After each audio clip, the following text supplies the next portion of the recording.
Hermano Francisco, ¿sí nos escucha, hermano? Sí, mi hermano. Aquí Dios me estoy, lo bendiga, gracias. varón.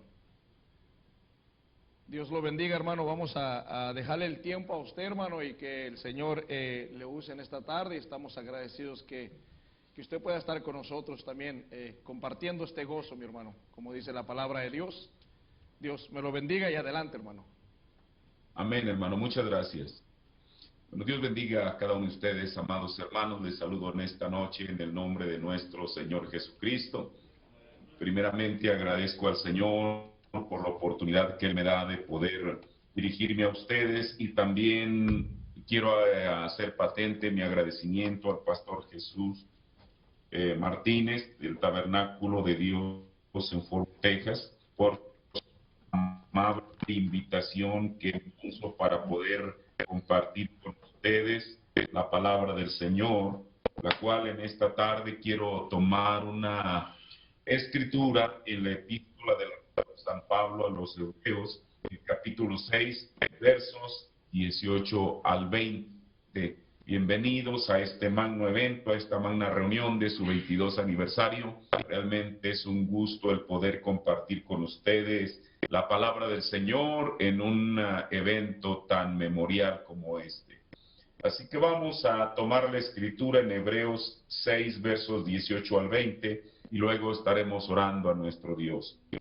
Para que por dos cosas inmutables en las cuales es imposible que Dios mienta, tengamos un fortísimo consuelo los que nos acogemos a trabarnos de la esperanza propuesta, la cual tenemos por segura y firme ancla del alma, y que entra hasta dentro del velo, donde entró por nosotros como precursor Jesús, hecho pontífice eternamente según el orden de Melquisedec. Oremos, Padre Celestial, en el bendito nombre del Señor Jesucristo, a bordo de tu trono de gracia y misericordia, Señor, primeramente, agradecido contigo, Señor, por esta oportunidad que tú me das de poder dirigirme a tu pueblo, Señor, a este grupo de creyentes, parte de tu novia, Señor Jesús, que están, oh Dios, Padre, que se han reunido también, Señor Jesús, para poder, oh Dios, celebrar este 22 aniversario del Tabernáculo de Dios allá en Fort Worth.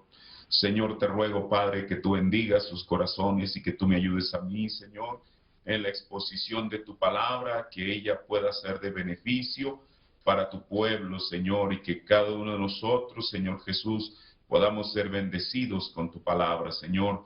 Yo me pongo en tus manos, Señor, y te pido, Padre, que seas tú el que hables al corazón de tus hijos, en el nombre del Señor Jesucristo. Amén.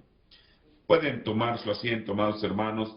Bueno, en esta tarde yo quiero hablar de un temita que le he titulado precursores.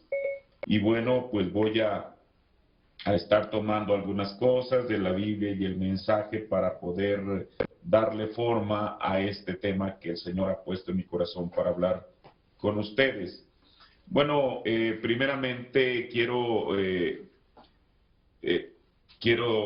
dar la definición de lo que es un precursor. Aunque mi tema es, en esta tarde no voy a hablar de un precursor, sino quiero pluralizarlo y quiero hablar de precursores. ¿Pero qué es un precursor? Bueno, un precursor es uno que es enviado antes para tomar observaciones o actuar como espía. Es un explorador, un soldado armado ligeramente, uno que llega antes a un sitio a donde el resto han de seguir.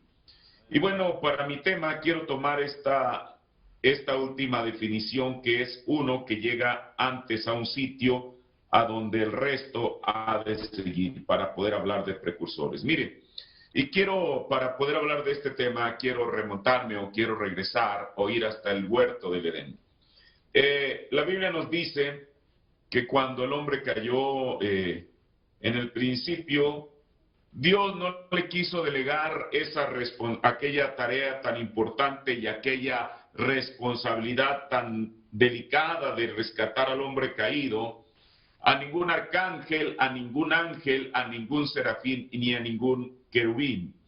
El hermano Branham nos dice que cuando, claro, Dios es omnisciente, eso lo entendemos, Pero él ilustra de esta manera, dice que cuando el hombre cayó, recuerde que eso fue en el séptimo día de reposo, después de que el hombre terminó, o perdón, mejor dicho, Dios terminó su creación, el Señor fue a reposar. Y estando en ese séptimo día de reposo de la creación, ese séptimo milenio, el profeta de Dios nos dice que cuando el hombre cayó, uno de los ángeles llorando. Ahora eso es extraño porque uno cómo pudiera pensar que un ángel fuera a llorar, pero sin embargo era tan, aquel drama, aquella desgracia era tan impresionante porque eso iba a cambiar muchas cosas. Él dice que un ángel llorando fue a notificarle al Señor que el hombre había caído. Ahora, mire, el profeta de Dios nos dice que también Dios hizo una conferencia en los cielos, en la cual él reunió a todas las huestes celestiales para tomar una determinación. ¿Qué se tendría que hacer? Y en aquella determinación, el Señor no comisionó, como le decía, a un ángel, un arcángel, un querubín o un serafín, a que viniera a realizar la tarea de rescate al hombre, sino que más bien él mismo se abrió paso a través de los cielos para poder mostrar el camino. Ahora, era la primera oportunidad que él tenía, aún en la sombra, en el tipo, de mostrar uno de sus atributos, el cual era ser un precursor, o sea, un redentor. Él desciende desde los cielos, es el primero que está interesado en saber, no solamente, mire, todos entendemos que Dios es omnisciente, pero si usted nota, la Biblia dice que cuando el Señor bajó del cielo, Él le preguntó a Adán, ¿dónde estabas, Adán? Seguramente Dios sabía dónde estaba y le preguntó qué es lo que habían hecho. Seguramente Él con anticipación ya lo sabía, pero Él quiso saberlo de primera mano de Adán y luego de su esposa. Ahora, pero no solamente él fue el primero que vino a la tierra a saber qué es lo que había sucedido, sino que también él se convirtió, ahí estaba mostrando aún en tipo lo que era su atributo de redentor. Aunque él mismo no se ofreció en sacrificio porque todavía no era el tiempo, pero él sí degolló un cordero y entonces a través de la muerte de aquel inocente, los hombres, en este caso el primer hombre y la primera mujer, ciertamente la palabra de Dios se tenía que cumplir cuando Él les dijo, el día que comas del árbol, ese día vas a morir. Y efectivamente ese día, entendiendo que para Dios 1000 años es como un día y un día como 1000 años, Adán y Eva no lograron completar su día, o sea, su milenio, porque el Señor ya les había dicho que el día que comiesen del árbol, ese día iban a morir. Y ciertamente murieron físicamente solamente, pero puesto que Dios les proveyó un sacrificio, que muriera el inocente en lugar del culpable, ellos fueron salvos. Eso lo sabemos. Ahora, sabemos que eso no era lo perfecto, pero en la sombra Él mostró que un sustituto inocente tenía que tomar el lugar del pecador. Eso fue ahí en el huerto del Edén, la manera en que Dios se mostró, en que Él se manifestó para poder hacer que el hombre pudiera ser redimido. Ahora, avancemos un poco más acá. En el tiempo de Noé, Dios envió un profeta mensajero llamado Noé para, mire, esto es algo importante, hermano, porque Dios mandó un precursor de la misericordia de Dios. Es decir, Noé era el precursor, el representante de la misericordia de Dios, porque mientras Noé estuviese predicando su mensaje, había una oportunidad de salvación para todo aquel que lo aceptara. Ahora todos sabemos desde luego que la gente no quiso hacerlo, pero sin embargo eso fue lo que el Señor, lo que Él diseñó su plan. Mire, el hermano Branham dice en el sermón La Resurrección, predicado el 5 de diciembre del 53, párrafo 25, dice: la misericordia siempre precursa al juicio, o sea, la misericordia da antes de que venga el juicio. Por eso aún el profeta predica el sermón que Dios no llama al hombre a juicio sin antes advertirle. O sea, primeramente viene la misericordia. Por eso dice, la misericordia siempre precursa al juicio. Lo hizo en la destrucción antediluviana. Antes de que cayese una gota de lluvia representando el juicio de Dios, Dios mandó la misericordia para que fuera adelante del juicio. Dice el profeta, lo hizo a través de Juan el Bautista, y ahora es de igual manera la precursación de la misericordia. Y si uno rechaza la misericordia, solo hay una cosa que queda, es el juicio. Ahora, avancemos un poco más y vayamos al tiempo del pueblo de Israel, a un tiempo muy decisivo, en lo cual ahí se definió el destino de cada uno de ellos, y era cuando ellos llegaron a Cades Barnea, y la Biblia dice que Moisés envió a 12 espías, cada uno de ellos representando cada una de las tribus de Israel, y el propósito de estos espías era reconocer la tierra. Y quizá cuando ellos comenzaron en esta tarea, iban contentos, iban, usted sabe, todos con gran expectativa, expectantes, diciendo, bueno, vamos a ver, no que ellos lo dudaran quizá, porque tenían la certeza que lo que Dios dice es verdad, pero vamos a reconocer la tierra, vamos a cerciorarnos de aquello que Dios nos ha dicho. Ahora, esos 12 espías fueron como precursores a investigar y a cerciorarse de que todo lo que el Señor les había prometido era verdad. Ahora, aunque cada uno de ellos fue y vio la tierra, y cada uno de ellos ciertamente dijeron, lo que el Señor nos ha prometido es verdad, esta tierra realmente es una tierra que fluye leche y miel, pero 10 de ellos regresaron con un reporte maligno, y solo solo 2, mejor dicho, se pararon con un reporte favorable. Ahora, ¿qué hacía la diferencia? ¿O qué hizo la diferencia entre aquellos que regresaron con un reporte maligno, aquellos 10, y los otros 2 que regresaron con un reporte favorable? Mire, lo que hizo la diferencia es que 2 estaban confiando no en sus propias habilidades, sino en la promesa de Dios. Por eso es que Josué se paró y dijo, vamos, que más podremos que ella. O sea, como el profeta lo dice, que ellos dijeron, somos más que capaces de poder tomar la tierra. Ahora, hermano, esto último, claro, todo en la Biblia siempre es un ejemplo para nosotros.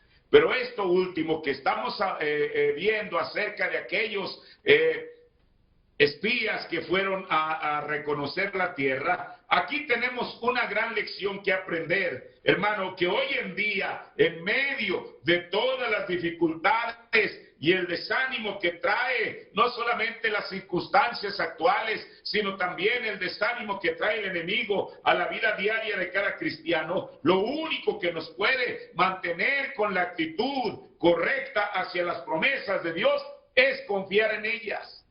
Es decir, Señor, no importa lo que pase, no importa lo que venga, no importa lo que vaya, no importa lo que suceda, tú sigues siendo fiel a tus promesas, tu palabra sigue siendo la verdad. Y mire, en momentos como este, es que Dios aprecia y valora y honra la fe de cada uno de sus hijos para poder pararse firme a pesar de las circunstancias adversas. Eso es lo que el Señor quiere de nosotros en esta noche, que tengamos una actitud positiva hacia su palabra, hacia su mensaje, hacia las promesas que Dios nos ha dado, porque quiero decirle algo, Dios es Dios, y como dijo Pablo, Dios es fiel para cumplir su palabra. Ahora, la palabra de Dios nunca fallará, aun cuando las circunstancias parezcan adversas. La palabra de Dios siempre será la misma. La palabra de Dios nunca fallará, porque como dijo Jesús, cielos y tierra pasarán, pero esta palabra no puede pasar, no puede fallar. La palabra de Dios sigue siendo la misma. Ahora, Cuando hablamos de los precursores, siempre pensamos en uno de los principales ejemplos que la Biblia menciona. Y ese precursor fue Juan el Bautista. Un ejemplo, sin duda alguna, el principal ejemplo de lo que es un precursor fue efectivamente él. Mire, si uno lee las escrituras que hablan de él, pero enfáticamente, si uno lee Isaías 43 y Malaquías 3:1, ambas escrituras sabemos que se refieren a Juan el Bautista, desde luego, pero cada una de ellas concuerdan en algo y hablan de preparar el camino. O sea, Juan el Bautista habría de preparar el camino, o sea, habría de ir adelante como un precursor. ¿De quién? Del Mesías mismo. Es decir, él tenía que abrir el camino o un camino nuevo por donde tendría que transitar el Mesías. Esto es maravilloso, hermano. Mire, por ejemplo, como cuando la Biblia nos habla, me regreso otra vez al Antiguo Testamento y luego vuelvo con Juan. Cuando la Biblia nos habla de que en una ocasión David tuvo sed, pero él no quería beber de cualquier agua. Él sabía que el agua más pura, más cristalina, que él estaba anhelando era aquella agua de los pozos de Belén. Y él simplemente dijo, ¿quién me diera a beber de esa agua? El profeta nos dice que el menor deseo de David era una orden para aquellos valientes que la Biblia habla, ¿verdad? Aquellos soldados que se abrieron paso a través de 15 millas.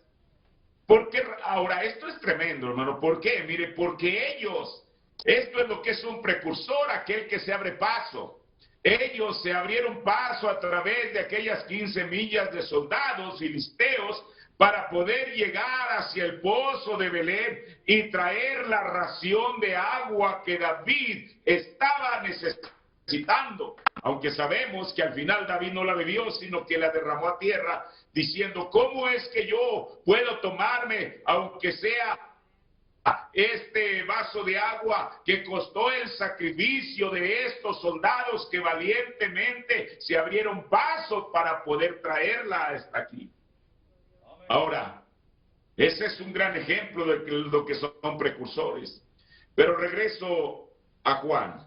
Mire, en Isaías 44 hay este versículo, desde luego que es muy conocido para nosotros, pero quiero leerlo y ver algo importante que hay ahí. Mire, ciertamente Juan habría de precursar al Mesías, pero su ministerio tenía que causar una repercusión, tenía que causar algo en la gente. ¿Y qué era lo que había de causar? La Biblia dice en Isaías 44, todo valle sea alzado y bájese todo monte y collado. Mire, cuando uno lee esta escritura, el valle desde luego es la parte plana, la parte baja.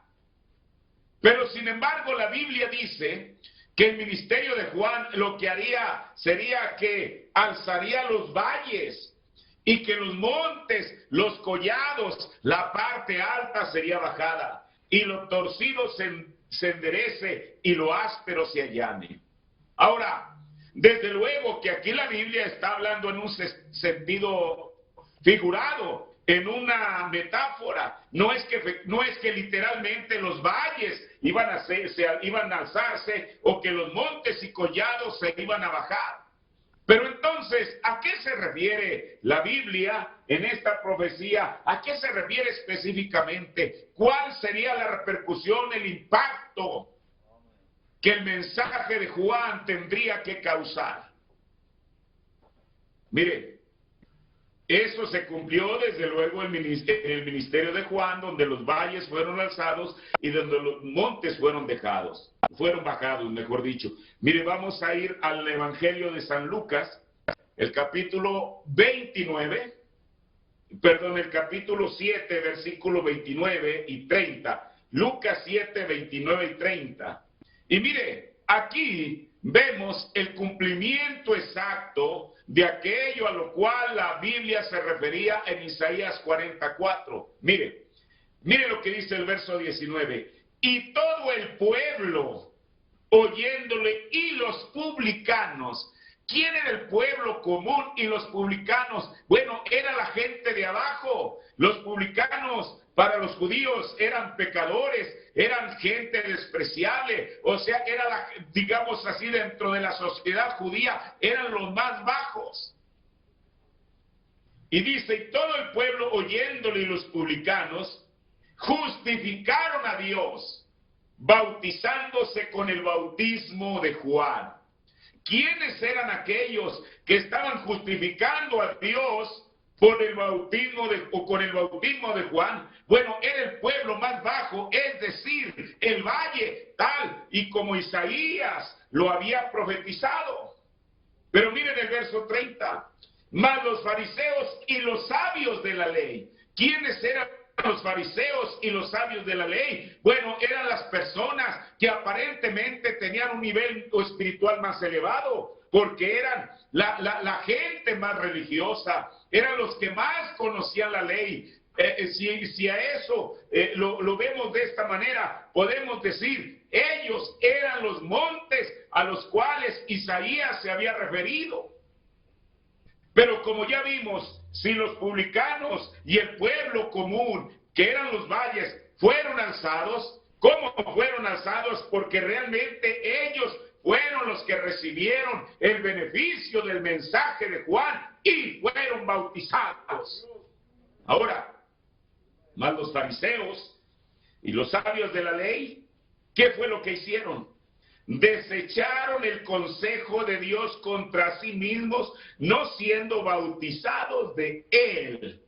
O sea, estos que eran lo más alto, la gente aparentemente más espiritual, esos montes altos, esos collados a los cuales la Biblia se había referido en Isaías, al no ser bautizados, ellos desecharon el consejo de Dios y por lo tanto fueron bajados, porque eso era el ministerio, lo que la Biblia había profetizado acerca del ministerio de Juan.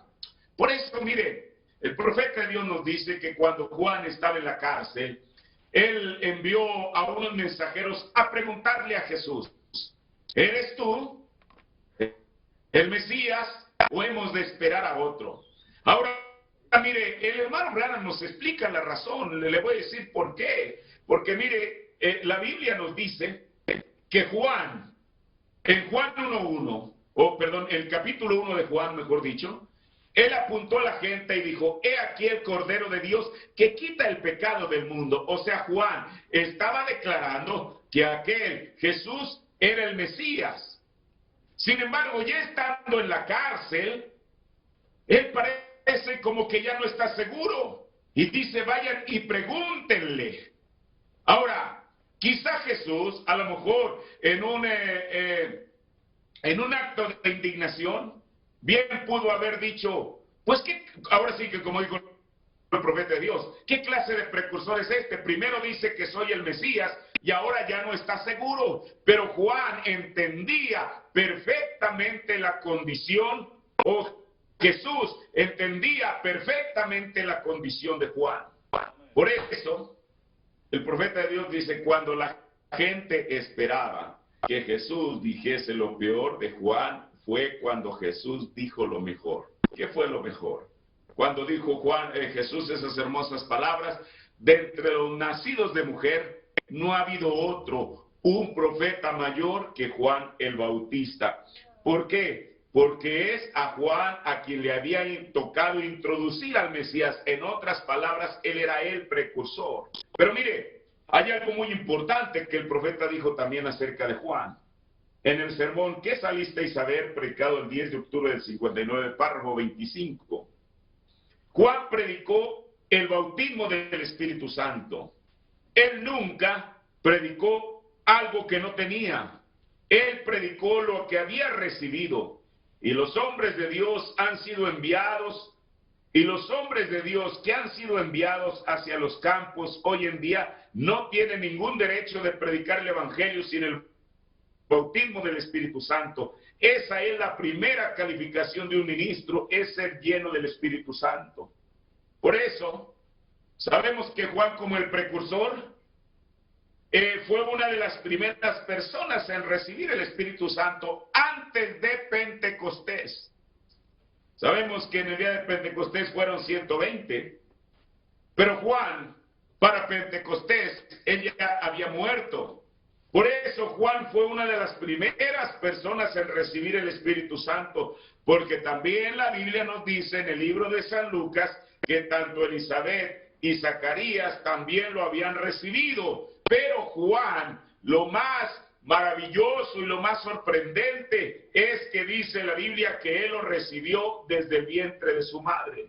Ahora, mire, en el Antiguo Testamento, las personas tenían el Espíritu Santo de una manera potencial, porque el hermano Branham nos dice que Adán tenía el Espíritu Santo potencialmente. Y nosotros podemos leer en el Salmo 51, donde David dice, y no quites de mí tu Santo Espíritu. No es que David lo hubiese recibido como lo recibieron en el día de Pentecostés, o como le recibió Juan el Bautista en el vientre de su madre, o como le recibió Zacarías y Elizabeth, sino que más bien era tan solo la presencia de Dios en la vida de David. Por eso él pudo clamar, Señor, no quites de mí tu Santo Espíritu, no quites de mí tu presencia. Ahora Juan estaba mostrando los resultados del Espíritu Santo en su vida. Al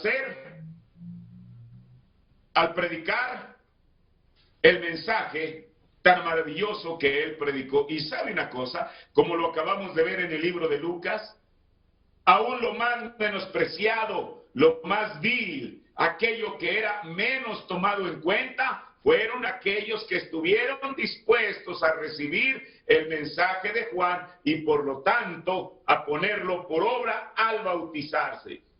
Pero mire, recuerde, porque cuando hablamos de precursores, bueno, regularmente pensamos en Juan, el precursor de la primera venida, y en William Branham, el precursor de la segunda venida de Cristo. Pero en esta tarde yo no me quiero enfocar tanto en el profeta de Dios, aunque creo eso, lo que la Biblia dice, lo que el ángel le dijo en 1933 en el río Ohio, pero mi tema va en este sentido, que un precursor es aquel que va por delante, que abre camino, así como Juan el Bautista lo hizo. Pero mire, en la escritura que acabamos de leer, en el libro de Hebreos, de la escritura inicial, la Biblia no está hablando de Juan, desde luego, lo sabemos. No está hablando de ninguna otra persona, está hablando de Jesucristo mismo. ¿Por qué? Porque el precursor más grande que alguna vez existió fue Jesús. Ahora, examinemos un poco a Jesús. La Biblia dice que después de que Jesús fue bautizado por Juan, él fue llevado a un monte alto. ¿Pero para qué razón? Para ser tentado del diablo. Ahora, el hermano Branham dijo que cada persona tiene un lado flaco.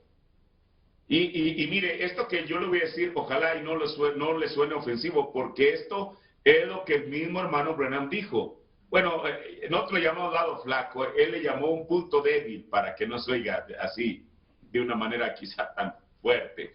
O sea, todos tenemos un punto débil, así le llamó el profeta de Dios. Y él dice que Jesús también tenía un punto débil. Porque Pablo, cuando habla de él, dice que Jesús fue en todo tentado igual que nosotros. Eso es lo que dijo Pablo. Ahora, Jesús fue llevado a ese monte alto para ser tentado por el diablo. Si usted nota, bueno, fueron 3 tentaciones. Pero la primera tentación del diablo a Jesús fue, le dijo, si eres hijo de Dios, haz que estas piedras se conviertan en pan.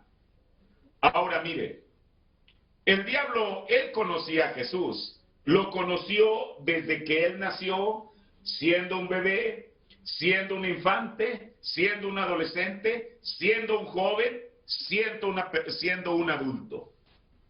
Lo venía siguiendo.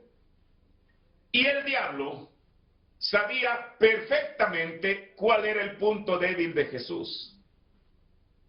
Por eso él, mire, porque aquí, ahí está, mire, el diablo quizá no estaba dentro de su plan, pero bueno, él tenía también un plan B y un C.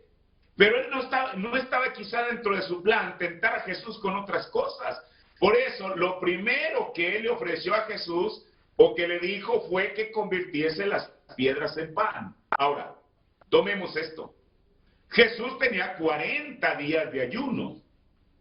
Sin duda alguna, él tenía hambre. Por eso fue lo que le ofreció Satanás. Pero mire, hay algo más, hay otra razón más que esa. El profeta dice que el punto débil de Jesús era el hambre. Eso lo dice en el Sermón Israel y la Iglesia, lo dice unas 2 o 3 ocasiones.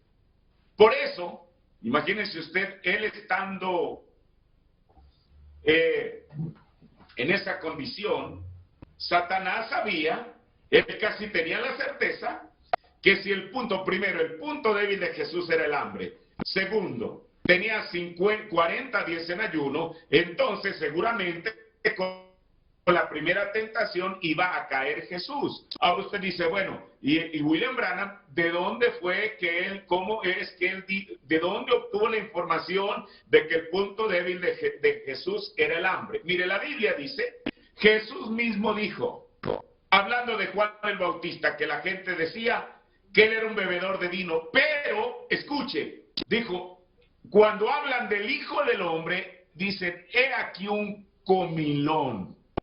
Por eso el hermano Branham toma esa escritura para referirse a Jesús y sustentar su dicho. Pero mire, aquí hay algo importante. El profeta de Dios nos dice que Jesús no venció a Satanás con su deidad. Ahora, Jesús era Dios, eso lo sabemos. Pero en esos términos, Jesús no venció a Satanás siendo Dios. ¿Por qué?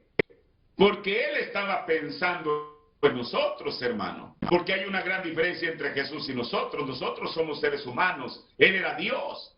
Entonces nosotros podríamos excusarnos y decir, bueno, Jesús realmente él pudo vencer a Satanás en su tentación porque él era Dios, pero nosotros no, porque nosotros somos seres humanos, y eso es verdad. Por eso el profeta dijo que Jesús no venció a Satanás con su deidad, sino que lo venció con la palabra. De tal manera que en ese sentido nosotros sí nos podemos parar en la misma plataforma que Jesús. Si Jesús venció a Satanás con escrito está, entonces también nosotros lo podemos hacer de la misma manera. Por eso Jesús, él abrió el camino hacia vencer la tentación, él fue un precursor de eso y él mostró que sí da resultados. Por eso él pudo decir a la iglesia de esta edad, de la edad de la Odisea, al que venciere, yo le daré que se siente conmigo en mi trono, así como yo he vencido. ¿Qué quiere decir? O sea, Jesús primeramente fue un precursor que sí se puede vencer, y dijo, esa es la promesa al que venciere. Por eso él dijo, en el mundo tendréis tentación, pero confiad porque yo he vencido al mundo. O sea, Jesús había vencido al mundo. Él fue el precursor. Él fue el que fue adelante de nosotros en la tentación y la venció. Por eso, mire, Jesús nunca apuntó o señaló a nadie más como un ejemplo. Más bien, él dijo, aprended de mí. Eso es maravilloso, hermano. ¿Qué hombre pudiera decir eso? Él dijo, aprended de mí. Y también otra ocasión él dijo, ejemplo os he dado. O sea, él era el ejemplo.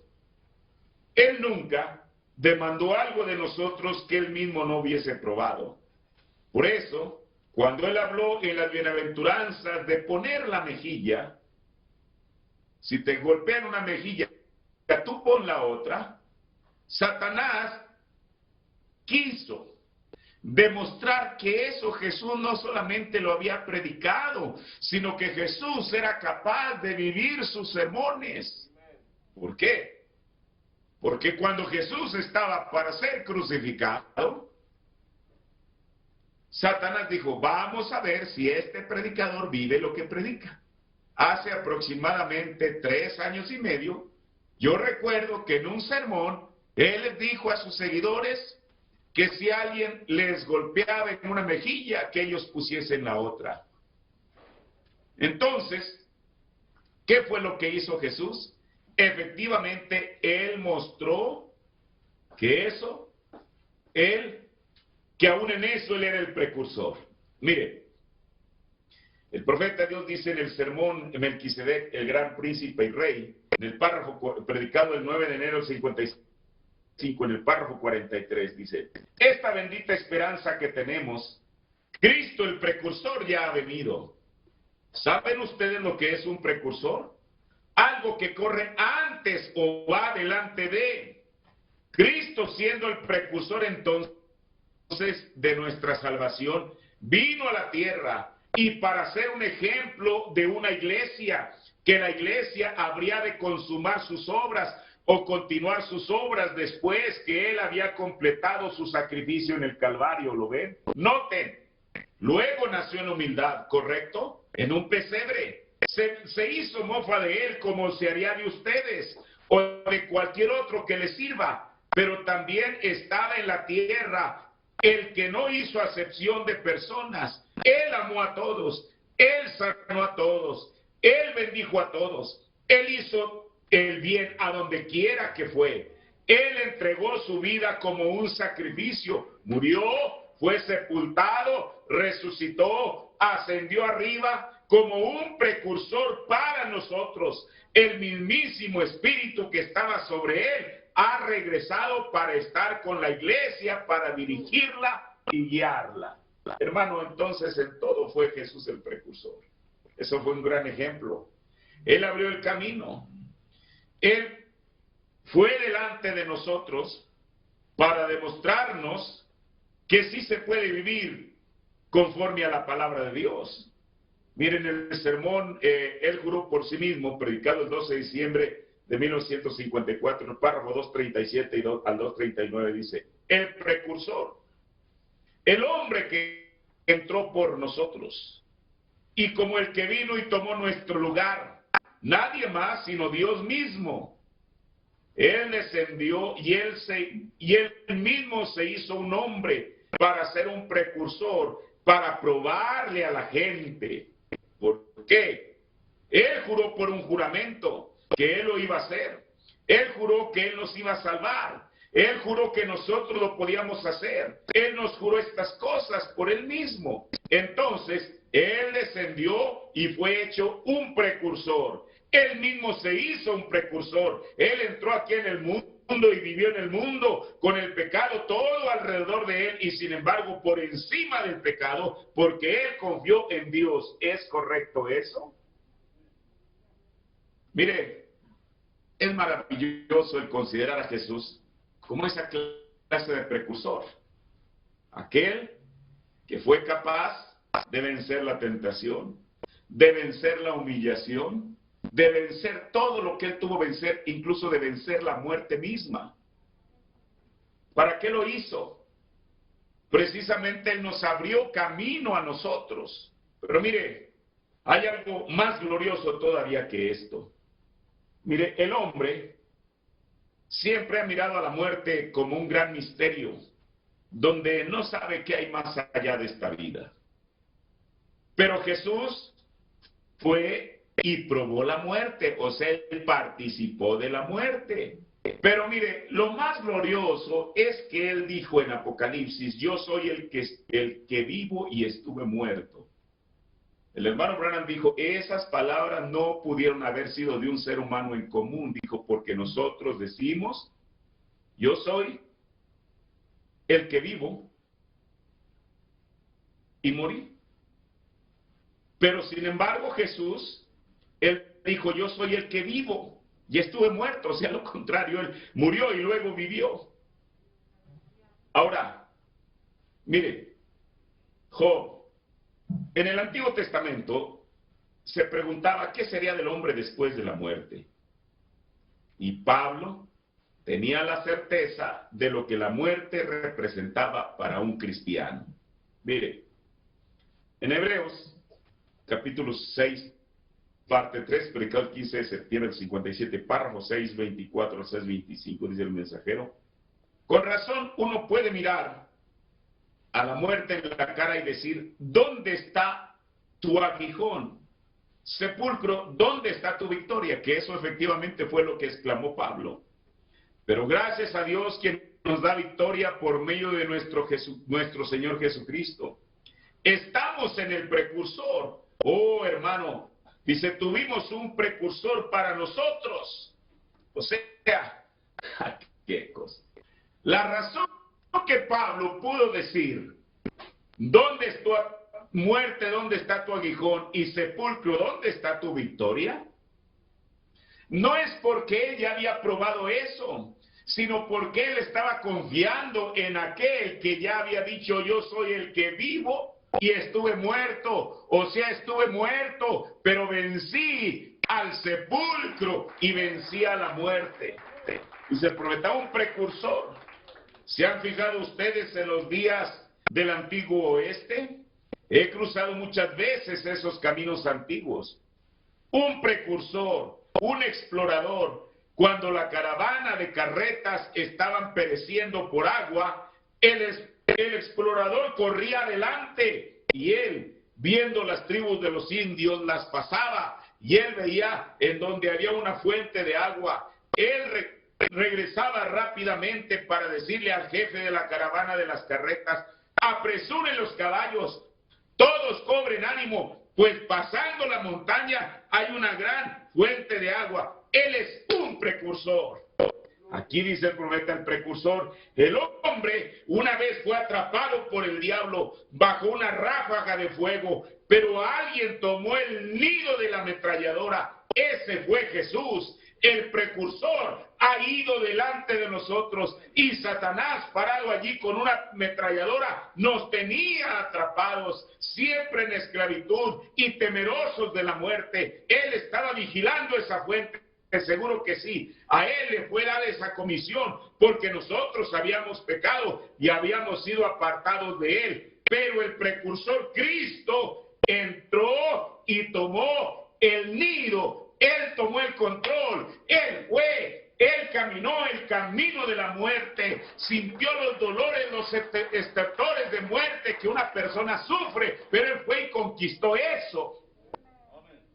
Ahora, pero ahí no termina la historia.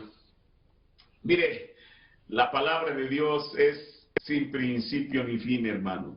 Tan solo este tema o hablar del precursor es algo tan maravilloso y glorioso que nos lleva a tantas cosas tan preciosas. Mire, después de su muerte, sabemos que Jesús, según lo dice la Biblia, fue al infierno a predicarle a las almas encarceladas que no atendieron al mensaje de Noé. Y el profeta nos dice efectivamente que allá había, mire, hay algo importante ahí. Mire cómo es que el profeta esta historia nos la ilustra de una manera tan maravillosa. Cómo es que aquel Jesús, qué cosa, fue al infierno y dice que él tocó la puerta. Y había un personaje que tenía las llaves y ese era Satanás. Cuando Satanás lo ve, quizá ahí a través del ojillo de la puerta, y le abre, porque sabe que es Jesús, él dijo, oye, yo pensé, bueno, el profeta nos dice que él dijo que él pensó que lo había matado cuando había matado a Abel, a cada uno de aquellos profetas, pero lo dice, ahora mismo yo no necesito ir por ti, tú vienes a mis dominios. Él pensó que Jesús había llegado como cualquier otro mortal derrotado por la muerte a los dominios de Satanás, aquella región de los perdidos. Pero Jesús no fue, aunque mire, aparentemente, como dijo el profeta, se veía como un cuadro de derrota el ver a Jesús en la cruz. Pero Jesús no estaba derrotado. Sencillamente Él estaba tomando nuestro lugar. Y a través de ese proceso de sufrimiento y muerte por la cual Él pasó, Él nos estaba abriendo un camino a nosotros, porque aún en eso Él fue nuestro precursor. Pero entonces llega a la región de los perdidos, y en vez de que Satanás eche mano de Él, Jesús echa mano de Satanás y le quita las llaves del infierno y de la muerte. Eso es lo que Él dice en Apocalipsis. Yo soy, como le estaba citando ahorita, el que vivo y estuve muerto y tengo las llaves del infierno y de la muerte. Digo, el profeta él no tenía las llaves del reino porque se las había entregado a Pedro en Mateo 16. Pero entonces, Él fue y venció la muerte y regresó victorioso. Pero aquí hay algo muy importante, muy precioso. Mire, después de que Él, en ese día, le quita las llaves del infierno y de la muerte a Satanás, mire, eso fue el sábado. Por eso Jesús, mire, su cuerpo, aún el sábado, estuvo en la tumba en reposo, pero su espíritu no estaba en reposo. Después de quitarle las llaves a Satán, las llaves del infierno y de la muerte, Jesús se traslada a otro lugar que era conocido como el paraíso. ¿A qué fue? A sacar aquellos santos que habían muerto bajo los sacrificios de palomas, palominos, corderos, machos cabríos, becerros, que habían muerto confiando en esos sacrificios, para trasladarlos de lo que era conocido en el Antiguo Testamento como el paraíso. Es algo tremendo. Para trasladarlos del paraíso a lo que nosotros hoy conocemos como la sexta dimensión, en la cual la sexta dimensión, los hermanos que ya han partido no están bajo la sangre de todos los machos, cabríos, etcétera, sino bajo la sangre de Jesús. Pero no los llevó directamente de este lugar llamado el paraíso a la sexta dimensión, sino que los bajó aquí a la tierra. Porque la Biblia dice que cuando Jesús resucitó, y Pablo dijo que Él fue las primicias. ¿Qué quiere decir eso? Que Él fue el precursor aún en la resurrección. Él se levantó primero, y cuando Él se levantó primero, muchos de los santos, no todos, porque digo el profeta, en el Antiguo Testamento también hay virgen fatua, no todos, pero muchos de los santos que estaban dormidos, se levantaron junto con Él, pero Él siendo el primero. ¿No cree usted que Abel, o Adán, o Sara, o Eva, o Abraham, o Noé, o Isaías, o Jeremías, se le adelantaron a Él en el camino? No, Él fue el primero, porque Él fue los primeros frutos de la resurrección, dijo Pablo. Ahora, pero entonces, después de haber andado ellos, como el profeta lo dice, visitando a los alrededores, Él no los de una manera tan maravillosa con Abraham y Sara. Dice que Abraham y Sara, Abraham le dice a Sara, oye querida, vamos a dar un paseíto por aquí. Dice, el profeta dice, ahí iban caminando por las calles de Jerusalén, y entonces dice que Sara le dice, oye Abraham, esto creo que ha cambiado un poquito, ¿verdad? Y entonces dice que la gente observaba a aquella pareja diciendo, ¿quiénes son estos dos forasteros? Dice el hermano Branham que Abraham le decía, oh Sara, nos están reconociendo, y él truena su dedo y dice, así se desaparecen porque ellos estaban en otra clase de cuerpo. Ahora, no voy a entrar a eso porque es otro tema, pero mientras Jesús estaba 40 días, o estuvo 40 días después de su resurrección, con sus discípulos, haciendo milagros todavía, tanta cosa, platicando con ellos, revelándoles las Escrituras. Los santos del Antiguo Testamento estuvieron dando un vistazo, quizá, esto es maravilloso, hermano, quizá recordando los antiguos lugares donde ellos habían vivido aquí en la tierra.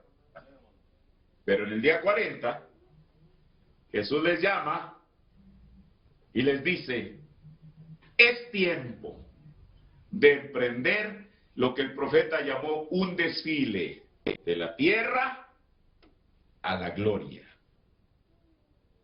Ahora mire, el libro de los Hechos, el capítulo 1, creo que el verso 9, nos dice que cuando Jesús les dio las últimas instrucciones a sus discípulos, que una nube le cubrió y la gente ya no le vio más. Esa fue la última vez que algún ser humano pudo ver a Jesús físicamente, de carne y hueso. No en visión, sino de carne y hueso. Entonces, como Lucas, quien escribió el libro de los Hechos, dice que Jesús sube y una nube le cubre, es decir, como que aquella puerta, digámoslo así, por la cual Jesús asciende, se cierra. La gente, los que estaban allí, lo único que alcanzaron a ver fue cuando aquella nube se cierra y ya no ven más a Jesús. Pero un profeta, él vio lo que sucedió no de este lado de la nube, sino de aquel lado de la nube, lo que aquellos en Hechos 1 no pudieron ver. Un profeta de Dios nos revela qué fue lo que pasó. ¿Quiere usted escuchar qué fue lo que pasó? En el sermón La Sepultura, predicado el 20 de abril de 1957, párrafo 103 al 109, dice, cuando él comenzó a ascender, o sea Jesús, ellos únicamente lo vieron a él.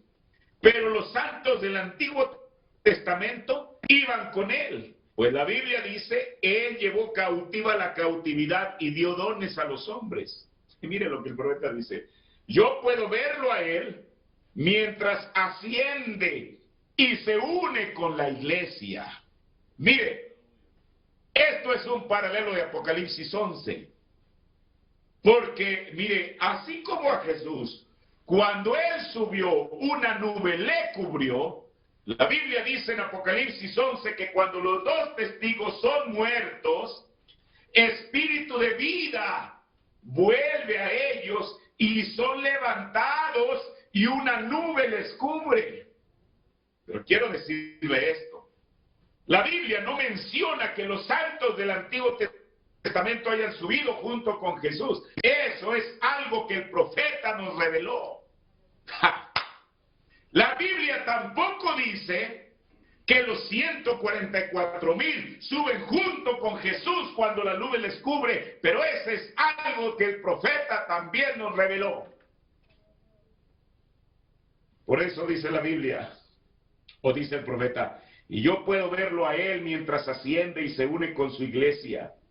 Dos ángeles, mire, de esto la Biblia sí habla, que dos varones dijeron, varones, ¿qué están viendo?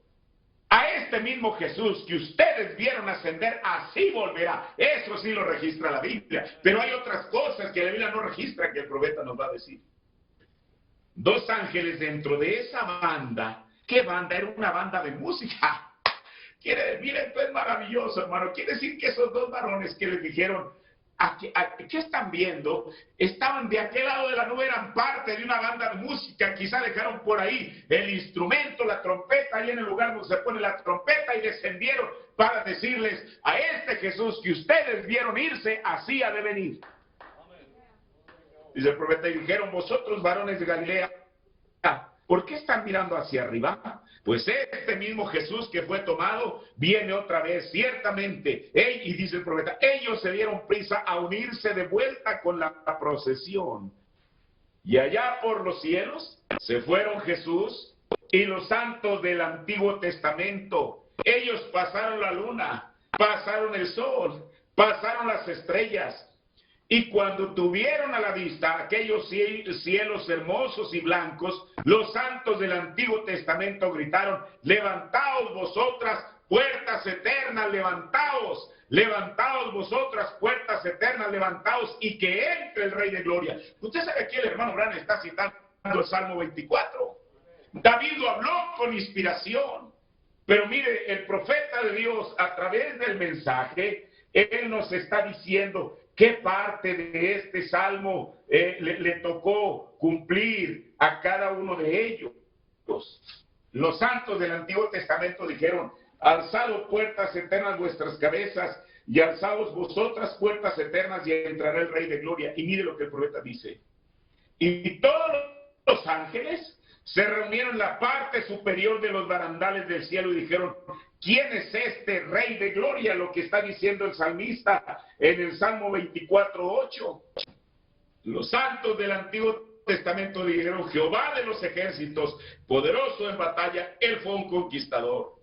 Allá por la ciudad de Jerusalén venía el gran poderoso conquistador, trayendo a los santos del Antiguo Testamento, las bandas angelicales tocando, mirando los ángeles, mientras los ángeles gritaban. Él era el poderoso conquistador.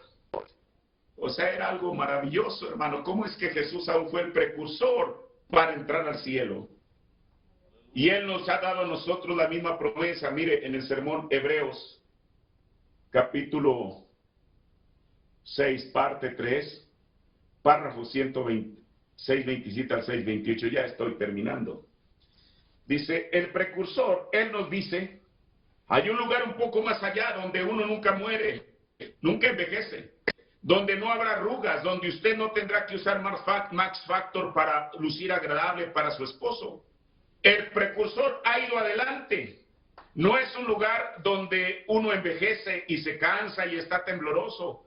Es un lugar en donde usted nunca enfermará, donde el bebé nunca tendrá un cólico, donde uno nunca perderá un postizo o un diente para ponerse uno postizo. Aleluya. Oh, bendito sea su nombre. Él entró, e inmortales nos pararemos a su semejanza. Algún día allá ellos opacarán las estrellas y al sol. Seguro, el precursor ya ha ido delante de nosotros. Y luego el profeta de la escritura de Hebreos 6:18 dice, donde Jesús ya fue, entró por nosotros como precursor, hecho sumo sacerdote para siempre, según el orden del Melquisedec. Y el profeta sigue diciendo, este gran precursor ha ido delante de nosotros, abriendo el camino. Él vino en un espíritu, las grandes fuentes del arco iris de Dios, quien no tenía principio ni fin. Él siempre fue Dios. Este rayo de luz salió, era un rayo de amor. Ese es el principal, el rojo. El color que sigue era azul, la verdad. El siguiente que seguía después de ese eran los otros colores de los 7 colores perfectos, los cuales son los 7 espíritus de Dios que salieron de esa gran fuente, o ese gran diamante que habló Jesús, ese gran diamante que fue cortado para reflejar estos colores. Dios se hizo carne y habitó entre nosotros para que Él pudiera reflejar su bondad y misericordia entre nosotros por medio de dones, señales y maravillas. Entonces, Jesús también traspasó los cielos, no solamente para llevar a los santos del Antiguo Testamento, sino que Él también fue un precursor para abrirnos el camino hacia Dios. Eso es lo que dijo Pablo. En Hebreos 4, 14 al 16 dice, por tanto, teniendo un gran pontífice que penetró los cielos, Jesús el Hijo de Dios, retengamos nuestra profesión, porque no tenemos un pontífice que no se pueda compadecer de nuestras flaquezas, mas tentado en todo según nuestra semejanza, pero sin pecado. Lleguémonos pues confiadamente al trono de la gracia para alcanzar misericordia y hallar gracia para el oportuno socorro. Hermano, por eso hoy nosotros podemos acercarnos confiadamente ante su trono de gracia, porque el precursor ya abrió el camino ya fue abierto por Jesús. Y Pablo fue como un precursor a aquel lugar a confirmar que lo que Jesús había dicho era la verdad. ¿Quién no dijo esto? En 2 de Corintios, cuando habla de un hombre que él conoció, que fue al tercer cielo, Hay gente que dice, bueno, ¿sería Pablo mismo o estaría hablando de otro, o incluso de William Branham? No, el hermano Branham dijo que Pablo en esa escritura estaba hablando de Pablo mismo. Ahora mire, pero en este tiempo Dios tuvo otro testigo que verificó que ese lugar sí existe, que es real. Cuando el profeta de Dios fue llevado también como un precursor más allá de la cortina del tiempo para ir y regresar y decirnos que ese sitio es real. Hermano, pero no solamente veamos a Noé como el precursor, a los 12 espías como precursores, a Juan el Bautista como el precursor, a los valientes de David como precursores, o a Jesús mismo, o a Pablo, o a William Branham como precursores, sino que ahora traigámonos a nosotros, porque Dios quiere hoy día que nosotros seamos precursores del poder de Dios y de su palabra. Uno tiene que saber, uno tiene que estar hablando de algo, o más bien uno no tiene que estar hablando de algo que uno escuchó, sino de algo que uno experimentó. Mire, el profeta dice en el sermón La más grande batalla jamás peleada, predicó el 11 de marzo del 62, párrafo 355 a 362. Él está hablando de algo que ocurrió allí en Jeffersonville y dice, en una ocasión este departamento de bomberos aquí de Jeffersonville, el lugar de Pho se incendió y aquí estaba el departamento de bomberos de Jeffersonville y el capitán caminaba alrededor diciendo, échale un poquito de agua aquí, pis, pis, pis, pis, como lo harían con una manguera pequeña. Ahí llegó el de Clarksville, échale un poquito de agua aquí, pis, pis, pis. El edificio Pho se seguía quemando. Ellos llamaron a Louisville. Ahí llegaron hombres entrenados. Oh, cómo esas hileras sonaron por todo allí. Allí el capitán en jefe de esos de aquí, de esos departamentos de bomberos, aquí decía, échenle un poquito de agua aquí arriba, échenle un poquito de agua ahí abajo. Hombres sin entrenamiento. Dice el profeta, hermano, tan pronto como ese camión de bomberos se detuvo, ¿quién estaba al principio de la escalera? El capitán. Cuando la escalera subió, él subió con ella. Cuando él golpeó la ventana, él todavía no llegaba a la ventana. Él agarró su hacha y la arrojó por la ventana y dijo, síganme muchachos. Y el fuego se apagó en unos cuantos minutos. Un capitán. No es un capitán el que dice, échenle un poquito de agua aquí, traten una poquita aquí, sino síganme muchachos, amén. Él iba por delante, él nos mostró cómo se hace. Yo pensé, ese departamento de bomberos bien entrenados, ellos tenían ese fuego apagado en unos cuantos minutos. ¿Por qué? Porque ellos tenían un capitán que sabía lo que él estaba haciendo. Hermano, dice el profeta, hable tocante a toda su teología que usted quiera, sus denominaciones hechas por el hombre, sus organizaciones, jueguen con eso. Yo tengo un capitán en jefe que me dijo cómo hacerlo. Por eso, hermano, el ministerio está llamado a caminar en las mismas pisadas del precursor y a la vez ser el precursor al que otros puedan seguir. El profeta dice en el sermón, como estuve con Moisés, estaré contigo, predicado el 11 de septiembre del 60, párrafo 41 y 42. Ahora Josué, el nuevo guerrero. Ahora únicamente quedaron dos que salieron para ir a la tierra prometida. Y esos fueron Josué y Caleb. Ahora Josué, el nuevo comandante, iba a guiar a un ejército, el segundo en cargo para ocupar el lugar donde un gran hombre como Moisés se paró. No fue una tarea pequeña. Y yo pienso que un ministro que es llamado hoy por Dios para que camine en las pisadas que Jesús caminó, qué mandato, qué comisión, pero cada uno es llamado de Dios, cada uno que es llamado de Dios es comisionado para pararse en el mismo lugar. Yo estaré con vosotros, aún en vosotros hasta el fin del camino. Cada ministro es llamado para caminar en donde él caminó. Las obras que yo hago, vosotros las haréis también. Cada ministro que es ordenado de Dios, se le manda que camine en las pisadas que Jesucristo caminó y que haga las obras que Jesús hizo. Ese es un tremendo mandato.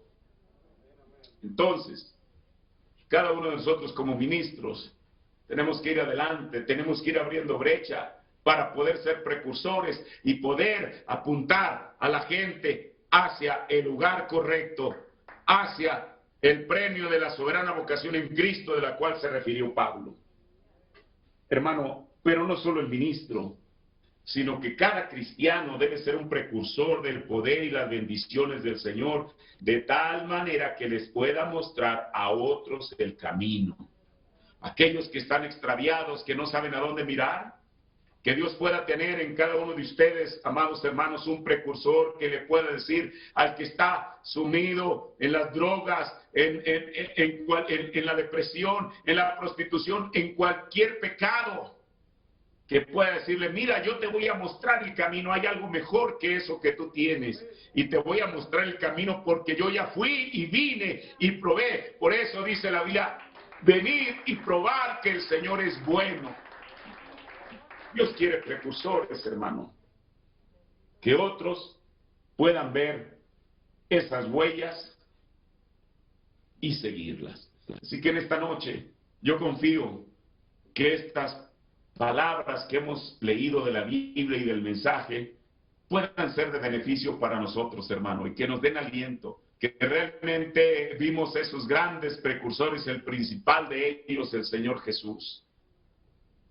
Pero ahora que nosotros mismos nos convirtamos en eso, en precursores, para el ministro para mostrarle al pueblo el camino, y el pueblo para mostrarle al pecador también el camino, que vaya adelante y que le diga, mira, yo te voy a guiar a un lugar, a una fuente segura, donde hay salvación, donde hay sanidad, donde hay consolación, donde hay todas las promesas, donde hay paz, donde hay todas las promesas que el Señor ha hecho en su palabra. Así que, amados hermanos, que el Señor bendiga su palabra en nuestros corazones. Pongámonos de pie. Padre, en esta noche, Señor, te agradezco, Dios, Padre, por tu palabra, Señor Jesús, porque ciertamente tu palabra siempre tiene la razón, Señor, solo porque es tu palabra, solo por eso, Señor. Padre, las palabras de cualquier hombre fallarán, mis palabras fallarán, Señor, pero tus palabras nunca van a fallar, Señor Jesús. Padre, hemos en esta noche, Señor Jesús, escuchado de esos precursores, pero permite que también nosotros nos convirtamos en lo mismo, Señor. Padre, que podamos mostrarle al pecador el camino correcto, Señor, la senda angosta, Padre, la vía más dura, Señor Jesús, como se le dijo a tu siervo, Señor, a tu profeta, Padre.